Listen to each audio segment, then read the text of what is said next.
The last image we had of the New York Jets in 2008 was Brett Favre ending his time in New York throwing 3 picks and trotting off the field in Week 17 after losing at home to the Miami Dolphins, who in a rare moment clinched the AFC East. Changes were made as Jets head coach Eric Mangini was axed, and in came Rex Ryan as his replacement. And then the team was hit with the big announcement that their quarterback was going to retire. This news ultimately left the New York Jets with a search for Brett Favre's replacement through the upcoming draft. Running back.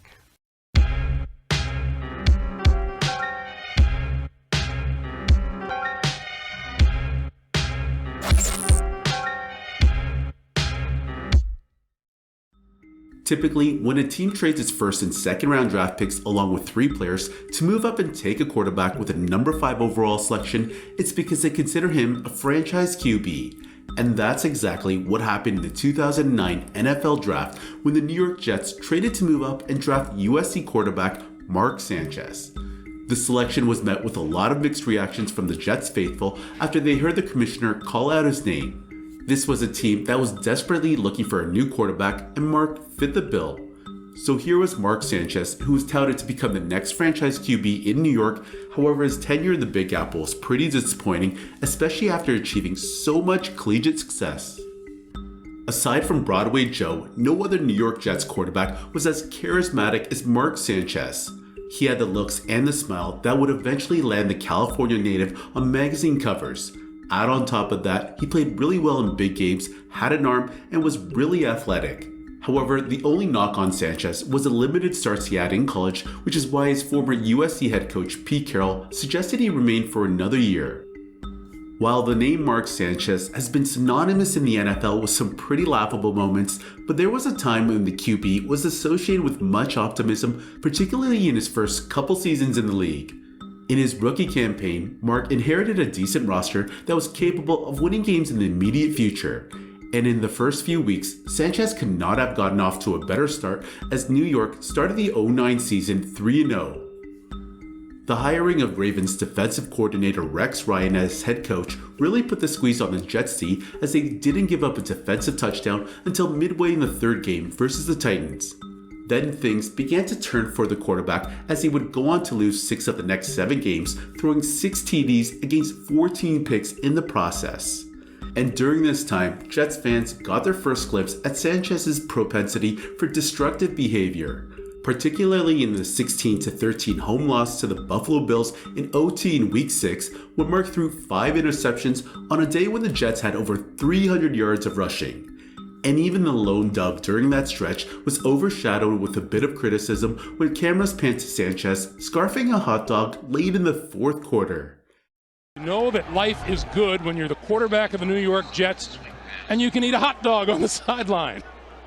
During the last TV timeout, Mark Sanchez is trying his best to hide a hot dog and eat it. However, to the QB's defense, his team was up 38-0 and had just snapped a 3-game losing streak. After the Week 11 loss to New England, the 4-6 Jets were basically out of playoff contention, with even their head coach conceding the campaign. Then, the unimaginable happened. New York proceeded to win 5 of their last 6 remaining games, with Mark managing games better, creating less turnovers, and letting the defense do their thing. This was the year Darrelle Revis really became Revis Island, as the Jets D improved drastically to become the #1 defense. And during the last 6 games of the season, this defense only allowed 47 total points off of 4 TDs while creating 15 turnovers in the process. New York would finish the season with a 9-7 record for second in the AFC East and would hold one of the coveted wildcard playoff spots. And in the first round of the playoffs, they would be up against the Cincinnati Bengals, a rematch of their Week 17 opponents. After Cincy took an early first quarter lead, New York took over, scoring 3 straight before advancing to the next round with a 24-14 win. In the following divisional round against the Chargers, the Jets scored twice to put themselves ahead as they went on to snatch the W in San Diego and booked themselves with an appearance in the championship game against the Indianapolis Colts. And with a win, Mark Sanchez would make history as the only rookie QB to lead his team to the Super Bowl. Unfortunately, while taking the lead going to halftime, New York's offense and defense began to stutter and Peyton Manning took over the game to send the Jets home packing. And just like that, the New York Jets' historical run was over. Sanchez finished his rookie campaign throwing 12 TDs to 20 interceptions in the regular season. After a rocky period, the quarterback began to control his mistakes and allow his number 1 ranked defense and running game to take over.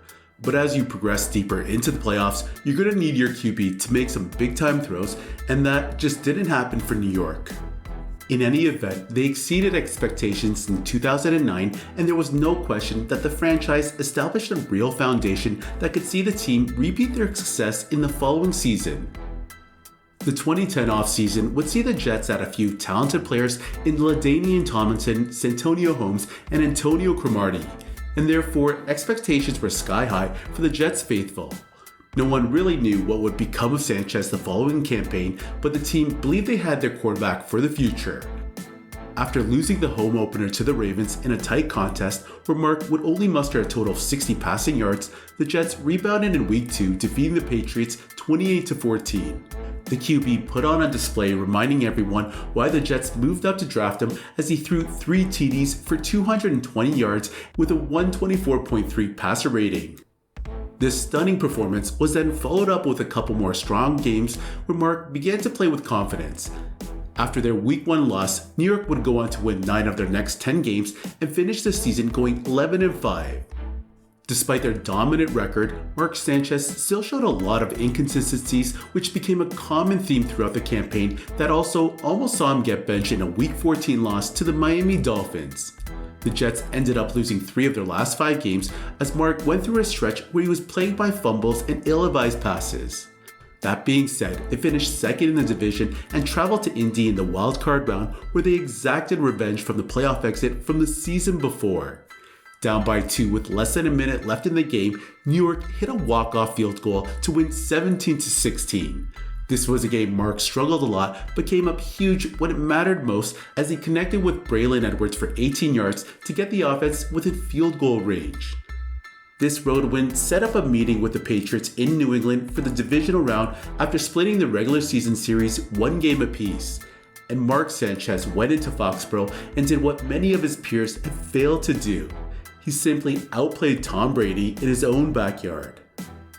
Mark threw 3 TD passes en route to a Jets road win as the defense managed to hold off a late Tom Brady fourth quarter charge and book their second consecutive trip to the championship game where they would go on to face Ben Roethlisberger and the Pittsburgh Steelers.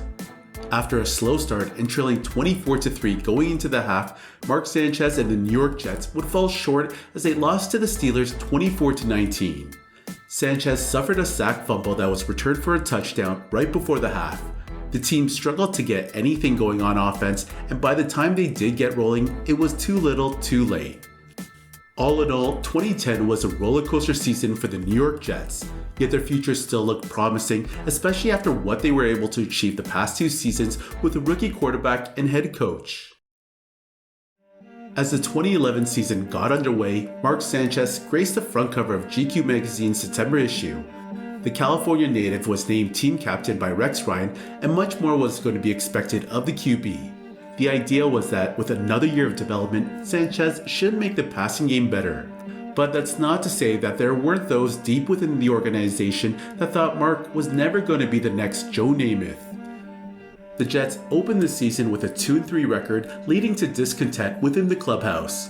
The team had begun to stray from their philosophy of consistently running the ball and began to pass more often. Fans began pointing blame at offensive coordinator Brian Schottenheimer's play calling and the lack of development in Sanchez. Add on top of that, you had receivers complaining about not getting the ball enough or Mark's ability to throw effective passes to them. The team would finish the campaign with an 8-8 record, missing the playoffs, and entered the offseason with many questions surrounding their quarterback. Reports began to emerge that many Jets players were unhappy with the Sanchez. They felt he was getting lazy and content because there was no competition in quarterback to challenge him. But despite questions surrounding his job security, the franchise surprisingly handed the former USC QB a rich contract extension to the tune of $40.5 million over 3 years, with about half of that fully guaranteed. This was after New York showed interest in the Peyton Manning free agency sweepstakes, only to be rebuffed after the quarterback had no interest taking his talents to the same city as his little brother. In any event, this extension puzzled many Jets fans as there was a large faction that still believed Sanchez was an ineffective QB who most likely would be expendable. And after about a week since receiving the extension, the Jets decided to add another quarterback to the roster as they traded for Denver's Tim Tebow to serve as backup for Mark Sanchez. The 2012 NFL season was one to forget for the New York Jets. Sanchez began to digress while leading the league in turnovers, and a series of bad drafts had now become more transparent in the Big Apple. The Jets went 6-10, and no play would represent Mark Sanchez's career than the one in Week 12 against the Patriots. On 1st and 10 at the Jets' 31-yard line in the second quarter, Sanchez ran the ball but somehow plowed into the backside of his own blocker, Brandon Moore. The QB hit the deck and then fumbled the football, which was then scooped up by a Patriots safety who ran it in for a TD. This laughable moment would become widely known as the butt fumble that was mocked by the media and fans. Then in the following week against the Arizona Cardinals, Mark Sanchez was benched in favor of Greg McElroy after throwing 3 picks. However, Rex Ryan would name him as the starter the week after, but the former USC quarterback continued to struggle, especially in a must-win game against the Tennessee Titans to keep their playoff hopes alive. Sanchez struggled as he completed 13 of 28 passes for 131 yards while throwing 4 interceptions and fumbling the football in the closing minutes of a 14-10 defeat. He finished the campaign throwing for under 3,000 yards while completing 13 TDs to 18 interceptions. Unfortunately for the QB, he was missing a couple weapons for most of the season in Santonio Holmes and Dustin Keller, and was mainly playing with receivers who were cut from other NFL teams. Add on top of that, offensive coordinator Tony Sparano ran an offense that was hardly friendly for quarterbacks, requiring the Jets QB to make difficult downfield throws to practice squad caliber players. Nonetheless, the following offseason, you could tell the Jets were planning on transitioning on life after Mark Sanchez. In the second round of the 2013 draft, New York selected West Virginia quarterback Geno Smith. After the disastrous 2012 campaign, it stripped Sanchez of the luxury of being the undisputed starter going to training camp. And during the preseason, the QB suffered a season-ending shoulder injury that required surgery, making way for Geno Smith to take over the helm in 2013. Shortly after, in the offseason, things would come to an end for Mark Sanchez in New York as he was released on March 21, 2014 after the team acquired Michael Vick. Mark would sign with the Philadelphia Eagles for the 2014 season on a 1-year deal and would take over the starting duties after Nick Foles broke his collarbone and was sidelined for the remainder of the season. Sanchez would re-sign for another season in Philly before making his journey around the league with stops in Dallas, Chicago, and Washington. And then on July 23, 2019, Mark Sanchez called it quits and announced his retirement from the league and subsequently went into television with ESPN. In the end, it's clear as day that Mark Sanchez was a major disappointment and wasn't worth the sacrifice to move up 12 spots in the 2009 draft. He only started 4 seasons in New York, throwing more interceptions than touchdowns. He was simply not the QB the Jets thought he'd become, and whether that was due to Brian Schottenheimer's play calling or offensive scheme, or Sanchez's lack of progression or complacency, is up for debate. But despite his tremendous struggles, the Jets under Sanchez did reach back-to-back AFC Championship games during his tenure, including a victory in the playoffs over Tom Brady and Bill Belichick. So it's easy to wonder whether the Jets could have won it all with a different QB at the helm.